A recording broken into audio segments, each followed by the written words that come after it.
Alhamdulillah, Allah nasta'inu tadi dan alhamdulillah soal segala ilaha illallah wa sallallahu alaihi wasallam dan nabiya wa rasulullah ada.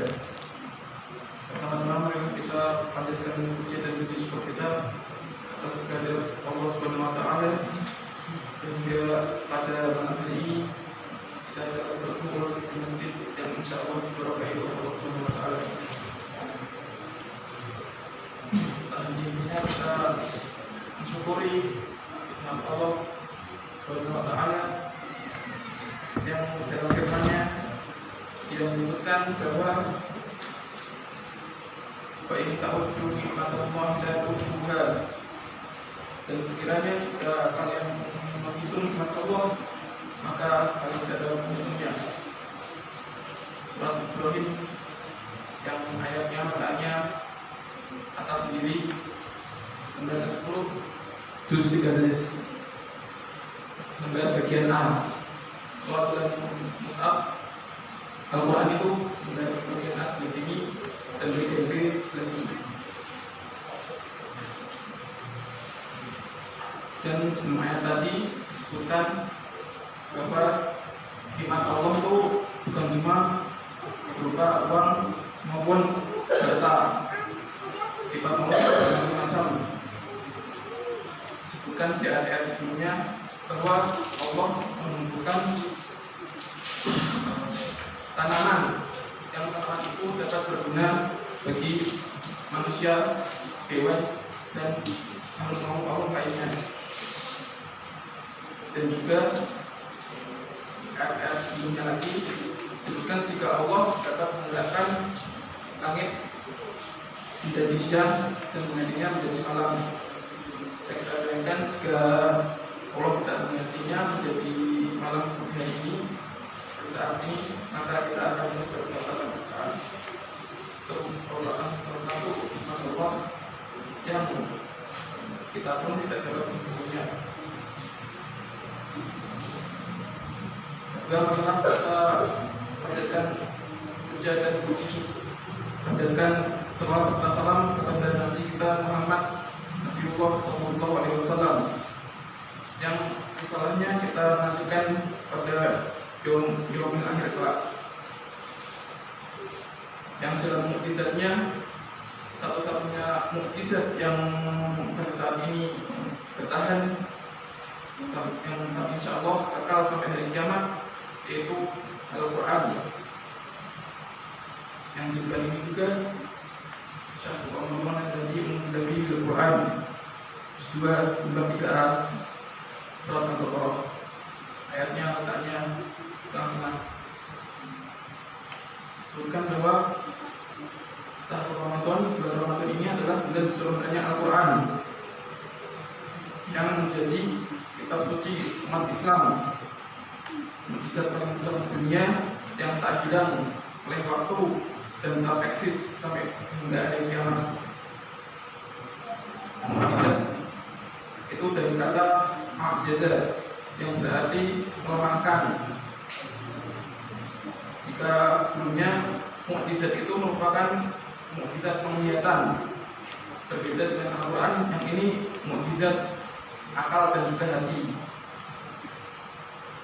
Karena sebelumnya mukjizat itu berupa seperti contohnya Nabi Musa, beliau dapat mengeluarkan cahaya dari tangannya sehingga orang-orang langsung tahu bahwa beliau adalah Rasul. Allah cukup membuktikan bahwa beliau adalah Rasul utusan Allah Subhanahu wa taala. Tapi masalahnya konsekuensinya dari mukjizat penglihatan ini akan hilang ketika mukjizat itu tidak digunakan lagi ataupun penggunanya meninggal dunia. Seperti mukjizatnya Nabi Isa, beliau dapat menghidupkan orang yang mati dan dapat menghidupkan penyakit buta maupun kusta, dan juga dapat menurunkan maidatan panas zaman, makanan-makanan ataupun hidangan langsung yang dikirim oleh Allah dari langit yang dapat membuat Bani Israel terkagum-kagum dan mulai mempercayai Nabi Isa adalah benar-benar utusan Allah. Tapi untuk mukjizat Taurat ini sangat different, sangat berbeda, karena mukjizat ini langsung diturunkan, langsung diwahyukan oleh Nabi Muhammad SAW, yang beliau adalah seorang ummi, tidak dapat membaca maupun menulis, yang langsung diwahyukan oleh malaikat Jibril dari waktu ke waktu.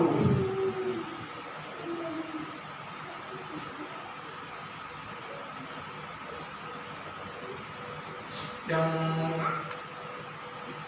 diturunkan dalam bahasa Arab.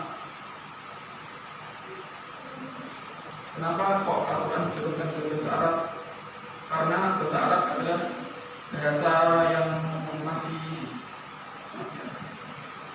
masih asli, belum dirubah sejak zaman dahulu.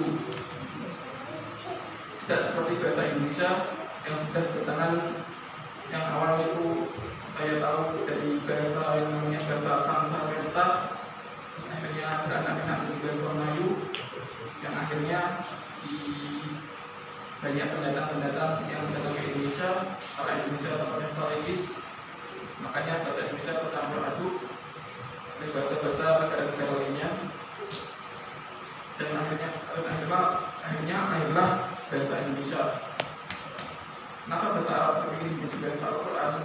Karena bahasa Arab masih murni bahasanya, belum ada yang datang maupun berkunjung suatu negara yang besar ke negara Arab, karena negara Arab nggak ada isinya, nggak ada umumnya bertamu ke negara Arab.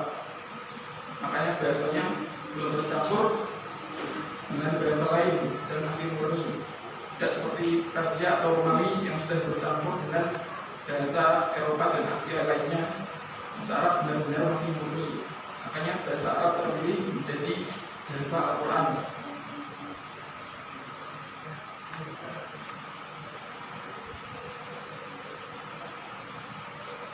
Dan juga karena saya telah menyebutkan Al-Quran adalah mukjizat hati dan berbudak kebenaran dan juga kalbu.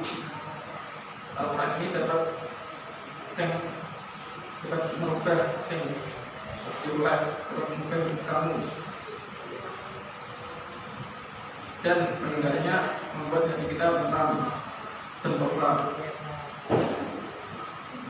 Dan sains pun telah, untuk ilmu-ilmu atau orang modern pun telah membuktikan zaman ini bahwa bayi saat pertama kali lahir itu yang pertama terbentuk itu adalah pendengarannya. Jadi masuk akal jika Al-Quran ini dibacakan kepada bayi yang masih dalam kandungan, supaya bayi itu tidak kaget ketika melihat ataupun mendengar Al-Quran ketika ia lahir.